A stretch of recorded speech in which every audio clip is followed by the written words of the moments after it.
ہمارے جو لیکچر چل رہے ہیں وہ قولوا للناس حسنا، لوگوں کے ساتھ بھلے طریقے سے بات کریں، جو بھی کہیں حسنا، بہترین حسن کے ساتھ، حسین طریقے کے ساتھ، خوبصورت طریقے سے بات کریں۔ اللہ تعالیٰ نے مسلمان نہیں کہا، مومنین نہیں کہا، کس کیا کہا؟ لوگوں سے، الناس، اس میں تمام انسان آ جاتے ہیں۔ ہر وہ انسان جو دنیا میں اس وقت سانس لے رہا ہے میرے رب کی کریشن ہے، میرا رب کریٹ ہے اس کا، وہ میرے رب کا بندہ ہے۔ اسی طرح کا ایک کلام اللہ تعالیٰ قرآن مجید میں فرماتے ہیں کہ وَإِذَا سَأَلَكَ، اور جب میرے بندے تجھ سے سوال کرے، وہاں بھی اللہ نے کیا کہا؟ میرے بندے۔ اللہ نے سب کو اپنا بندہ کہا ہے، اس کی تمام تخلیق اس کی بنائی ہوئی ہے، اور انسان اشرف المخلوقات، وہ اس کی سب سے بہترین کریشن ہے، سب سے بہترین اس کی تخلیق ہے۔ اور کہا میرے ہر بندے کو بتاؤ کہ میرے بارے میں میرا تعارف چاہتے ہیں تو میں فانی قریب، میں بالکل قریب ہوں، کہیں جانے کی ضرورت نہیں کسی در پہ بھی۔ تو میں دیکھتی ہوں کہ اللہ تعالیٰ سب کو انوائٹ کرتا ہے، وہ تقسیم نہیں کرتا۔ اور ہم کیا کرتے ہیں؟ یہ میری جماعت کا، یہ میرے فرقے کا، یہ میرے خاندان کا، یہ میری برادری کا، چلے ساری چیزیں چھوڑ بھی دینا، یہ میرے گریڈ کا، یہ کہتے کہ نہیں، یہ میری سوسائٹی کا، یہ میرے ماحول کا، یہ third class, middle class, upper class, یہ کس نے بنائی ہے؟ میں نے، آپ نے، میرے نبی نے، میرے اللہ نے تو نہیں بنائی۔ کدھر سے آ گیا یہ تھرڈ کلاس، یہ لوور کلاس، یہ مڈل کلاس؟ یہ کلاسیں کس نے بنا دی؟ اللہ کا بندہ ہے، آپ کی طرح دل رکھتا ہے، دماغ رکھتا ہے، آپ کی طرح جسم رکھتا ہے، بھوک لگتی ہے، پیاس لگتی ہے، دکھی بھی ہوتا ہے۔ یہ نہیں کہ اس کے دکھ تو معمولی ہیں اور میں بڑی صاحب اقتدار اور کسی پوسٹ پہ ہوں اور کسی بہت اونچے عہدے پہ ہوں تو میرا دکھ بہت بڑا ہے۔ کیوں؟ آپ کو الگ سے اللہ نے بنایا، آپ سونے کے بن کے آئے ہو یا چاندی کے ہو یا ڈائمنڈ کے ہو، مٹی کے ہو، اور مٹی میں آپ نے ہو جانا ہے۔ تو اس لیے اسلام احترام انسانیت بہت سکھاتا ہے، جو ہمارے اندر سے بالکل نکل چکا ہے۔ ہر ایک کا احترام کریں، یہ نہ دیکھیں کہ یہ کون ہے، یہ دیکھیں کہ یہ انسان ہے، یہ اللہ کا بندہ ہے، یہ دل رکھتا ہے اور زندگی کی جنگ لڑ رہا ہے اور پتہ نہیں کن کن دکھ اور کن کن پریشانیوں سے نکل رہا ہے۔ آپ سب کو احترام دیں، آپ کو ساری دنیا، اس کی ساری کائنات احترام دے گی۔ آپ سب کے کام آئیں، اللہ اپنی پوری کائنات آپ کے کام لگا دے گا۔ آپ جانتی ہیں نا، تو بہت ماشاءاللہ لیکچر سنتے ہیں، مسجد میں بھی آپ بہت درس و تدریس سے ان ٹچ رہتے ہیں۔ آپ اس کے بندوں سے محبت کریں، آپ سے کون محبت کرے گا؟ ہمیں کسی کی ضرورت ہی نہیں رہتی۔ اور آپ اللہ کا ذکر کریں، اللہ آپ کا کہاں ذکر کرے گا؟ فرشتوں میں، اتنی بڑی اس کی تخلیق جو کبھی گناہ ہی نہیں کرتے۔ اور اللہ کہتا ہے جو میرے بندوں سے محبت کرتا ہے میں اس کی محبت اپنے بندوں کے دلوں میں ڈال دیتا ہوں۔ نہیں ڈالی جا سکتی نا۔ قرآن میں ایک آیت میں یہ بھی آتا نا کہ اگر تم دنیا جہان کا سرمایہ لگا بھی دیتے نا، تم یہ محبت پیدا نہ کر سکتے جو اللہ نے ایمان کی وجہ سے تمہارے دلوں میں کی۔ اور آپ صلی اللہ علیہ وسلم نے کس موقع پہ کہا؟ جب کسی نے پرانی خاندانی عصبیت جگائی کہ یہ دونوں پھر دوبارہ لڑے، یہود و نصارہ کیوں آپ صلی اللہ علیہ وسلم کے ساتھ اسلام لا رہے ہیں، اور جب انہوں نے دوبارہ عصبت دلائی تو لڑنے لگے، تو پھر یہ آیتیں اتری کہ یہ اسلام ایسی چیز ہے، یہ اللہ کی ذات ایسی چیز ہے کہ وہ دل میں محبت ڈال سکتا ہے۔ آپ روب سے، دبدبے سے یا پیسے دے دے کے لے لے گا اگلا غریب، لیکن دل میں کیا ہوگا؟ نفرت۔ اور جب کبھی آپ پہ کرائسس آئے گا کہ اس کا یہی حال ہونا چاہیے تھا، اس میں بڑا تکبر تھا کہ مجھے دیتا بھی تھا تو اس طرح دیتا تھا جیسے کوئی جانور کو بانٹتے ہیں۔ تو اس لیے الناس، لوگوں کا احترام کرنا ہے۔ اور اسی سلسلے کے ہم لیکچر اٹینڈ کر رہے ہیں کہ کہاں، کس جگہ، کس طرح، کہاں میں غلط ہوں۔ دوسروں پہ نہیں، ہاں وہ فلو تو ایسی بولتا ہے، ہاں فلاں کا تو ذرا نہیں خیال آتا، چھوڑ دیں دوسروں کو۔ ہمیشہ یاد رکھیں قرآن، جیسے ہماری کل کا لیکچر تھا، ہماری جو یہاں دوسرے لیکچر چل رہے ہوتے ہیں کہ اللہ کی معرفت کیا ہے۔ اللہ کی معرفت یہ ہے کہ کوئی دیکھے یا نہ دیکھے وہ دیکھ رہا ہے۔ جس کو یہ بات سمجھ آتی ہے نا، وہ درویش بن جاتا ہے، وہ ولی بن جاتا ہے، وہ صوفی بن جاتا ہے۔ ہمیں نہیں بننا، ہمیں ربانیت اسلام میں پسندیدہ نہیں، وہ ربانیت میں چلا جاتا ہے۔ ہمیں چلتے پھرتے ولی بننا ہے نا، اس دنیا میں رہ کے سارے کاموں کو کرتے ہوئے ہم نے ولایت چاہنی ہے نا کہ کوئی دیکھے یا نہ دیکھے وہ مجھے دیکھ رہا ہے، کوئی ہو یا نہ ہو میرے ساتھ، وہ میرے ساتھ ہوتا ہے۔ یہ چیز انسان کی زندگی کو بدل کے رکھ دیتی ہے۔ تو جب آپ یہ کام کرے تو دوسروں کے لیے نہ کرے، اپنی قبر کے لیے کرے، اپنی آخرت کے لیے کرے کہ مجھے یہاں سے جانا ہے، آج میں اوپر ہوں، کل پرسوں چلے آپ 100 سال جی لیں گی، آخر 110 سال کی ہو جائے گی، آخر ارذل عمر سے تو ویسی پناہ مانگے گی، اینڈ دی اینڈ زمین ہی ہے، مٹی ہے، مٹی کا پتلا مٹی ہی میں چلا جائے گا، اور 3 دن کے اندر اندر جسم ختم، ہڈیاں بھی کھانا شروع کر دیتے ہیں کیڑے، پیچھے رہ جائے گی روح، یہ جو جسم ہے نا جس کو بنانے سنوارنے دکھانے اور اس کی ہر وقت آپ سجاوٹ میں اور بناوٹ میں دکھاوا ریاکاری سب اسی کے ساتھ ہے نا، غرور، تکبر، ماتھے پہ سلوٹے، چہرے کرخت، یہ 3 دن کے اندر ختم ہو جائیں گے اور کھائے جائیں گے، کیڑے کھانا شروع کر دیں گے، اور جو روح ہے جس نے ہمیشہ رہنا ہے، ابدی رہنا ہے، اس کی تربیت کرنی ہے ہم نے۔ تو یہ نہیں کہنا کہ جی میں فلاں سے کیسے اچھی بات کروں، وہ خود بہت بد اخلاق ہے، سوری آج تھوڑا سا گلا ڈسٹرب کرے گا، فلاں کے ساتھ تو میں منہ ہی نہیں لگانا چاہتی، اس کو تو پتہ ہی نہیں کوئی اچھائی سے بات کر رہا ہے، وہ تو سر پہ چڑھ رہا ہے، ان باتوں سے باہر نکلنا ہے۔ ہم نے صرف کرنا ہے وَقُولُوا لِلنَّاسِ حُسْنًا، کیوں؟ میرے رب کا حکم ہے، میرے رب نے مجھے مسلمان بنایا، میرے رب نے میرے ہاتھوں میں قرآن کھلوایا، ہم جیسے گنہگاروں کے ہاتھوں میں، اور اس میں کیا فرمایا، اسی لیے کہتے ہیں نا جب قرآن اٹھائیں، ابھی صبح میرا یہی لیکچر تھا تلاوت قرآن کے آداب، تو ایک لمحے کو رک جائے، میں ایک صحابی کا پڑھی تھی، وہ بے ہوش ہو جاتے تھے، روتے تھے، پوچھا کیوں؟ کہتے میں اٹھاتا ہوں، میں کہتا ہوں یہ میرے رب کا کلام ہے، یہی کہہ کے وہ بے ہوش ہو جاتے تھے۔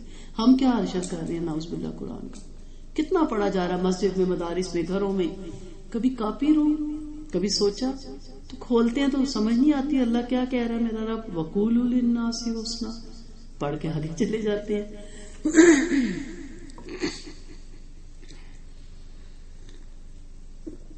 کافی لمبی وہ آیت تھا نا جو میں نے آغاز میں اس کے جو لیکچر تھے اس میں نے آیت کوٹ کی تھی کہ اللہ تعالیٰ،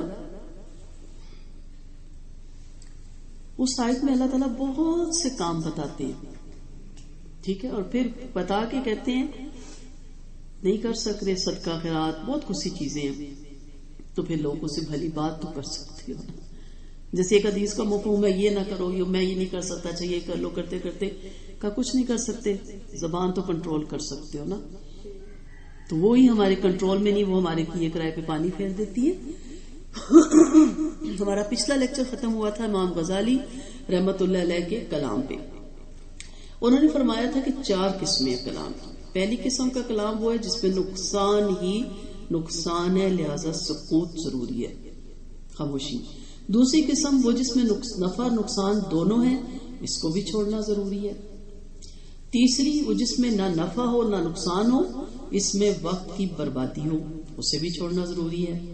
چوتھی وہ قسم ہے جس میں نفع ہی نفع ہے، اس کلام کی اجازت ہے، مگر اس میں خطرہ کیا ہے؟ ریاکاری نہ ہو جائے، تکلف نہ ہو جائے، خود پرستی نہ ہو جائے، بناوٹ نہ ہو جائے، گویا اس میں پھر احتیاط کرنا بہت ضروری ہے۔ اسی کو آگے لے کے چلتے ہیں، دیکھتے جاتے ہیں کہ وہ کون سے کلام ہے جس پہ سکوت ضروری ہے، اور وہ کون سے ہیں جو مباح ہیں، اور وہ کون سے ہیں جو حرام کے زمرے میں آتے ہیں، اور وہ کون سے ہیں جو نفع ہی نفع ہے، لیکن اس میں بھی غلو اس کو برباد کر دیتی ہے یا اس کی اجر کو کم کر دیتی ہے۔ اس میں سب سے پہلا ہے بے فائدہ کلام۔ ہمیں اپنی زبان اللہ کے ذکر سے ہر وقت آلودہ رکھنی چاہیے۔ جو اللہ کے ذکر کو چھوڑ کر ادھر ادھر کی لایانی اور بے فائدہ باتوں میں لگا رہتا ہے، وہ گویا جنت کے خزانوں کو چھوڑ کر کنکر جمع کرتا ہے۔ جس نے اپنے وقت کی قیمت کو جان لیا، جو اس کا اصل سرمایہ ہے، وہ اسے بے فائدہ خرچ نہیں کرے گا۔ وقت ہی زندگی ہے نا، زندگی اور کیا ہے، اور اس زندگی میں رہ کے ہم نے آخرت کو بنانا ہے۔ یہ بار بار یاد رکھا کریں کہ آپ کے اوپر بہت بڑی ایک ذمہ داری ہے، اور آپ کی جان گروی رکھی ہوئی ہے، اور آپ نے اپنی جان کو چھڑوانا ہے اس زندگی میں محنت کر کے، تاکہ وہاں آپ چھڑوا کے جنت الفردوس میں بسائے جائیں۔ یہ آپ کا بہت بڑا آپ کو کام دیا گیا۔ آپ کہ جی میرے پاس کوئی کام ہی نہیں کرنے کو، تو یہ بہت ہی نہ سمجھی ہے، یا آپ کہ جی میں بور ہو رہی ہوں، یا میرے پاس بڑا وقت بچ جاتا ہے، کیسے بچ سکتا ہے؟ آپ کے اوپر اتنا بڑا کام، آپ تو سارے ہی اگر پوچھا جائے جی آپ ہاؤس وائف ہیں کہ نہیں میں تو جاب پہ ہوں. آپ کو تو اتنی بڑی جاب دی گئی ہے کہ آپ نے یہاں رہ کے اپنی آخرت کو بنا کے جانا ہے. وہاں جا کے آپ کو ٹائم نہیں دیا جائے گا کہ چلیں بڑے کام کر کے آپ آئی, اب آپ کو ہم وقت دیتے ہیں کچھ عرصے, اب آپ یہاں رہ کے آخرت بنا لیں. آپ سب جانتے ہیں کہ ایسا نہیں ہوگا. محمد ابن قاب روایت کرتے ہیں کہ آپ صلی اللہ علیہ وسلم نے ایک روز دروازے کی طرف اشارہ کرتے ہوئے فرمایا کہ اب جو صاحب آئیں گے وہ جنتی ہیں. آنے والے صاحب عبداللہ بن سلام رضی اللہ عنہ تھے. لوگ ان سے سوال کرنے لگے کہ آپ رضی اللہ عنہ کون سا عمل کرتے ہیں ایسا کہ آپ کے بارے میں حضور صلی اللہ علیہ وسلم نے جنتی ہونے کا بتایا. آپ جانتے ہیں نا کہ یہ یہودیوں کے عالم تھے اور جنہوں نے اسلام قبول کیا تھا. یہودیوں میں صرف 10 لوگوں نے روایت ملتی ہے اسلام قبول کیا تھا, ان میں یہ بھی تھے. تو عالم ہو کے اس کو اسلام کی حقانیت ان کو نظر آ گئی تھی اور انہوں نے اپنے مذہب کو چھوڑا تھا اور اسلام قبول کیا تھا. کہنے لگے میرا کیا عمل ہو سکتا ہے, میں تو ضعیف آدمی ہوں. ہاں البتہ سینے کو بچائے رکھتا ہوں اور بے فائدہ کلام نہیں کرتا, یعنی سینے کو بغض سے اور زبان کو بے فائدہ گفتگو سے بچائے رکھتا ہوں. تو بات کرنے سے پہلے سوچیں کہ اس کا مجھے کوئی فائدہ ہے. تو جب آپ سوچتی ہیں نا, اسی لیے کہتے ہیں نا سفر سے پہلے 2 بار سوچیں نکلتے وقت, اور بولنے سے پہلے 100 بار سوچیں. میں کہتی ہوں 4 ہی بار سوچو تو پہلے کہتا ہے چھوڑو, کوئی بات ہی نہیں ہے کرنے والی. اور لیکن جب سوچتے نہیں آپ تو آپ اس بات کو کر جاتے ہیں. اور نبی کریم صلی اللہ علیہ وسلم کے فرمان کے مطابق بندہ کبھی ایسی گفتگو کرتا ہے جس کی وجہ سے وہ مشرق اور مغرب کے فاصلے سے بھی زیادہ جہنم کی گہرائی میں جا گرتا ہے. آپ صلی اللہ علیہ وسلم کی ایک ازواج, آپ نے کسی دوسری زوج کا ذکر کیا تو انہوں نے کہا وہ جو اشارے سے کہا ٹھگنی ہے, یوں کیا نا. تو آپ نے کہا تمہاری یہ بات اگر سمندر میں ملا دی جائے تو پورا سمندر زریلا ہو جائے. تو یہ بے فائدہ گفتگو نہیں ہے. ہم کسی کی بات کرتے ہیں پہلے اس کا نقشہ کھینچتے ہیں. وہ آئی تھی وہ جو لنگڑی ہے, کہتے ہیں وہ آئی تھی وہ جو کالی کلوٹی سی ہے, بڑی باتیں کر رہی تھی. یعنی ہم نے اپنے ساتھ اگر اس نے کوئی بات کی ہے تو وہ آپ نے کرنی ضروری ہے, تو آپ کے ہاں جی وہ مجھے اچھا نہیں لگا, وہ اس طرح کی گفتگو کر رہی تھی. نہیں, ہم نے تو پہلے وہ جو 2 ٹکے گی تھی کہتے ہیں وہ اپنی اوقات بھول گئی ہے, وہ جو فلاں کی بیٹی ہے. اس قسم کے جملے یہ جہنم کی گہرائی میں جا کے رہتے ہیں. اگر وہ ٹھیک نہیں ہے, اگر وہ کالی کلوٹی ہے یا وہ غریب ہے یا مسکین ہے یا جاہل ہے یا سادی ہے, رب نے بنایا ہے, ناس میں شامل ہے. آپ کو کیا حق دیا ہے؟ اگر آپ پراپر بنا دی گئی تو آپ کا عمل دخل تھا پراپر بننے میں. وہ آنکھیں نہ دیتا, وہ کان نہ دیتا, کیا کرتے آپ؟ تو اس لیے بات کرنے سے پہلے آپ سوچیں کہ وہ وہاں نہیں ہے, پھر بھی آپ نے احترام سے اس کا نام لینا ہے. وہ وہاں نہیں ہے, اس کو نہیں پتا آپ اس کا احترام سے نام لے رہے ہیں. آپ پھر بھی احترام سے اس کا نام لیں کہ بھی اس نے یہ میسج یا یہ بات کی, یہ بات اچھی نہیں لگی, اس کو نہیں کرنی چاہیے تھی. لیکن یہ جو ہم ساتھ ایسے جملے کہہ دیتے ہیں نا, اب زوج ہے سمپل سی بات کہہ رہے ہیں, اس کی بات کہہ رہے ہیں, وہ جو ٹھیک نہیں ہے. تو آپ صلی اللہ علیہ وسلم نے کتنا سخت وہاں جملہ تھا, جبکہ ازواج مطہرات سے ہم سوچ بھی نہیں سکتے گناہ سرزد ہونا.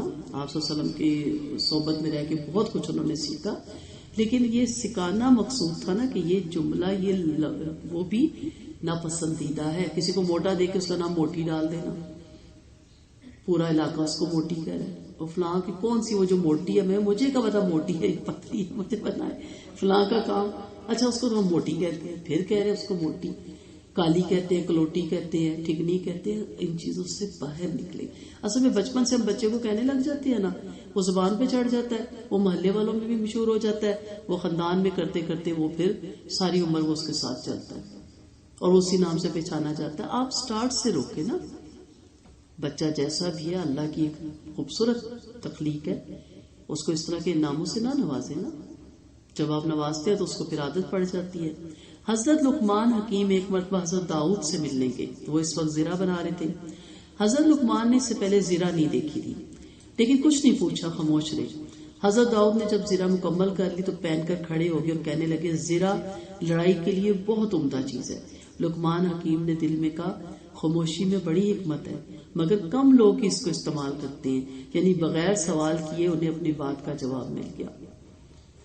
تو صحابہ کرام کے دور میں بھی صحابہ خاموش رہتے تھے کہ کوئی بدو آئے دیہات سے اور اپنی سادگی میں سارے سوال پوچھ لے اور ہمیں جواب مل جائے.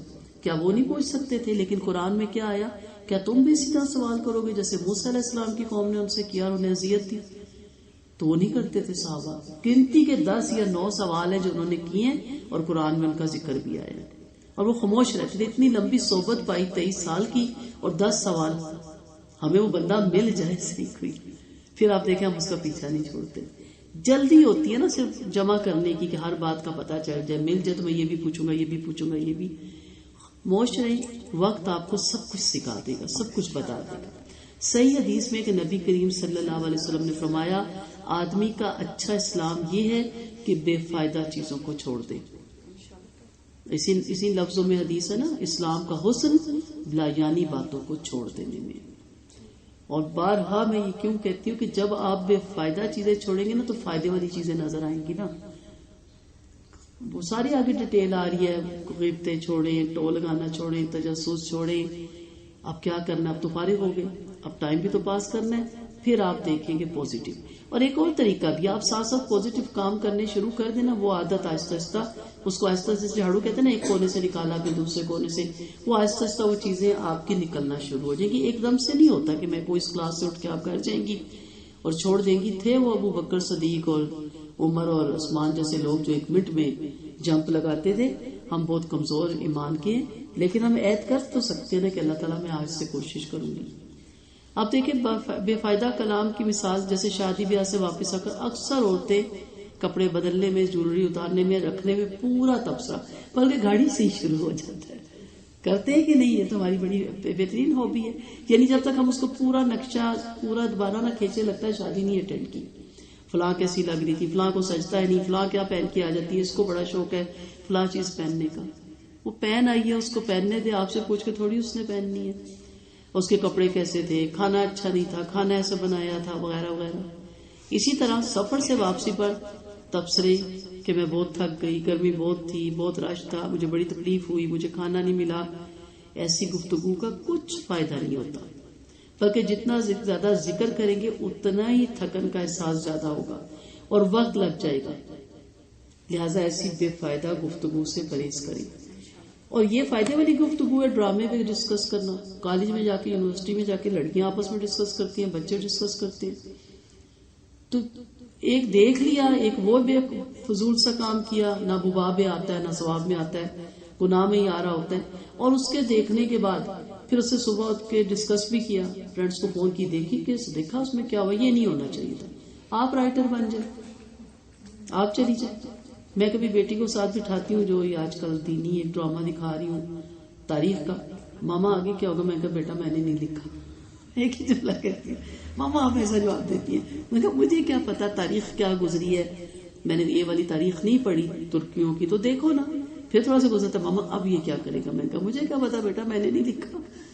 تو ہم لکھ نہیں سکتے تو ہم بیٹھے گھر میں اس کو یہ نہیں لکھنا چاہیے تھا، اس کو یہ اینڈ کرنا چاہیے تھا. یہ سب کیا ہے؟ اول تو آپ کو دیکھنا ہی نہیں چاہیے.